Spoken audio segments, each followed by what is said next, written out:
गांधी मैदानाच्या दुर्दशेचा निषेध करत ठाकरे गटाने आज जोरदार लक्षवेधी आंदोलन छेडले। या आंदोलनात गांधी मैदानात साचलेल्या चिखलात आमदार राजेश क्षीरसागर यांचं पोस्टर टाकण्यात आले। या प्रकारामुळे परिसरात तणाव निर्माण झाला होता। घटनास्थळी पोलिसांचा मोठा फौजफाटा तैनात करण्यात आला आहे। प्रभाग क्रमांक 77 मधील कळंबा मध्यवर्ती कारागृहाच्या उत्तरेस कोल्हापूर महानगरपालिकेच्या विद्युत विभागामार्फत पोल उभारण्यात आले आहेत। मात्र प्रशासनाच्या दुर्लक्षामुळे या पोलवर आजपर्यंत लाईट बसवण्यात आलेली नाही। त्यामुळे रात्रीच्या वेळी विशेषतः पावसाळ्यात या परिसरात दाट अंधार पसरतो। परिणामी अपघात अथवा अनुचित घटना घडण्याचा धोका निर्माण झाला आहे। या विषयाकडे लक्ष वेधताना आम आदमी पार्टीचे मयूर भोसले यांनी विद्युत विभागाला लेखी निवेदन सादर केले।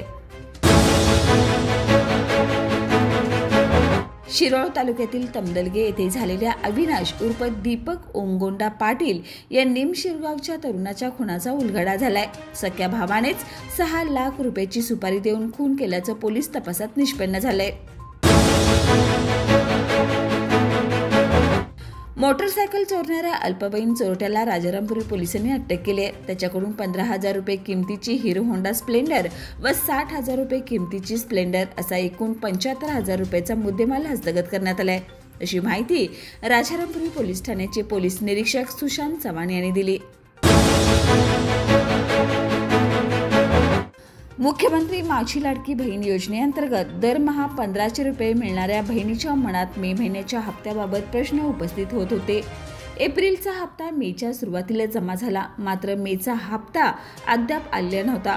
पण आता उपमुख्यमंत्री अजित पवारांनी स्वतः पुढे येत दिलासा दिलाय।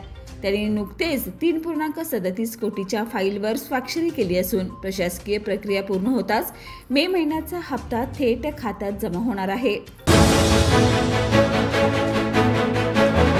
एकत्र आले, खेळले, अगदी पावसातही भिजले आणि जुन्या स्मृतींना उजाळा देत 2 तासाची शाळा भरवून 1994 ते 95च्या माजी विद्यार्थ्यांनी शाळेच्या ऋणात राहण्याविषयी भावना व्यक्त करून पुन्हा विद्यार्थी होणं आवडेल अशी भावना व्यक्त केली।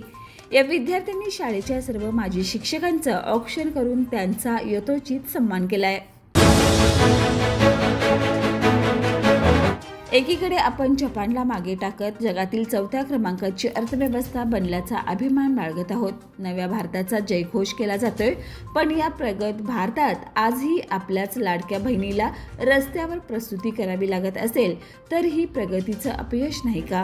अशीच एक हृदयद्रावक घटना जळगाव जिल्ह्यातील चोपडा तालुक्यातील बोरमळी येथे घडली। प्राथमिक आरोग्य सेवा आणि तात्काळ मदतीच्या अभावामुळे एक गरोदर महिलेला रस्त्यातच प्रसूत व्हावं लागलं। गावकरी आणि काही महिलांनी मदतीसाठी धाव घेतली, पण सरकारी यंत्रणा मात्र कुठेच दिसली नाही।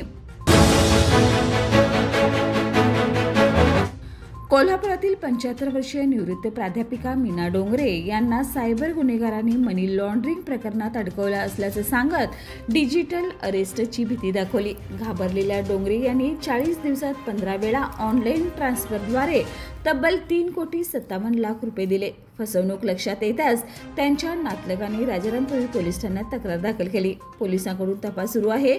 सरकार जनजागृती मोहीम राबवत असले तरी नागरिक अजूनही सावध नसल्याचं या प्रकरणावरून स्पष्ट होते।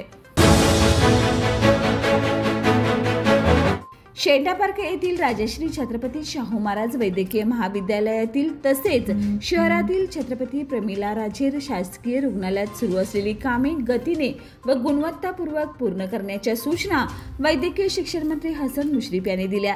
या कामाची अंमलबजावणी करताना संबंधित बांधकाम विभाग तसेच प्रत्येक विभाग प्रमुखांनी प्रत्यक्ष भेटी देऊन पाहणी करावी, अशी सूचनाही त्यांनी यावेळी केल्या। शहरामध्ये पावसाने उसंती दिल्याने महापालिकेच्या आरोग्य विभागाच्या वतीनं युद्ध पातळीवर गाळ, खर, माती आणि प्लास्टिक कचरा काढण्यात येत आहे। यामध्ये आजपासून अष्टर आधार येथे 60 फुटी बूम असलेल्या पोकलँड मशीनद्वारे गाळ काढण्यात येत आहे। या मशीनद्वारे आज एका दिवसात 1000 टन गाळ उठाव नाल्यातून करण्यात आलाय। ज्या ठिकाणी पोकलँड मशीन जाऊ शकत नाही त्या ठिकाणी या 60 फुटी बूम असलेल्या पोकलँड मशीनद्वारे काम करण्यात येत आहे।